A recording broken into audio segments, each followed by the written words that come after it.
Hozir yo'lovchilarimizni qiziqtiradigan 5 ta savolga javob olamiz.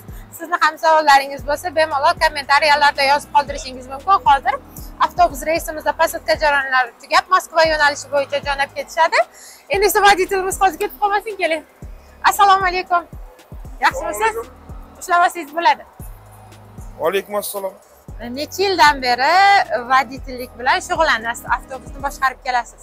2017 dan beri. Oho, tajribangiz ko'p ekan-a, demak. Yo'lovchilarimizni qiziqtirayotgan savollar bor edi, shulardan beraman hozir. Yo'l vaqtida tomojnida to'xtalar ekan avtobus, shunda ortiqcha pul so'ralmaydimi? Yo'q, pul so'ralmaydi. Hech qanaqa pul. Reysiy mashina, reysiy avtovokzaldan avtovokzalga boradi. To'g'ridan to'g'ri chiqib ketadi. To'g'ridan to'g'ri chiqib ketadi. Yo'lovchilarimiz yig'ilmaydi. Berilmaydi, to'g'rimi? Yo'lovchilarimiz uchun endi masalan ovqatlanish vaqti bo'ladi. Shunda avtobus qanchada to'xtaydi?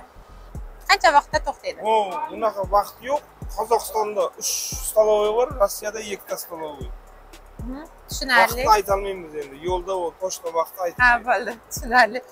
Yana keyin talab qilinadigan hujjatlar, qanaqa hujjat bo'lishi kerak yo'lovchilarimizda? Pasport bo'lsa bo'ldi, Pasport bo'lsa bo'ldi-ya. Biletlari ham so'raladimi? Bilet bilan zagram pasport. Bilet hamda zagram pasport. Aha, tushunarli.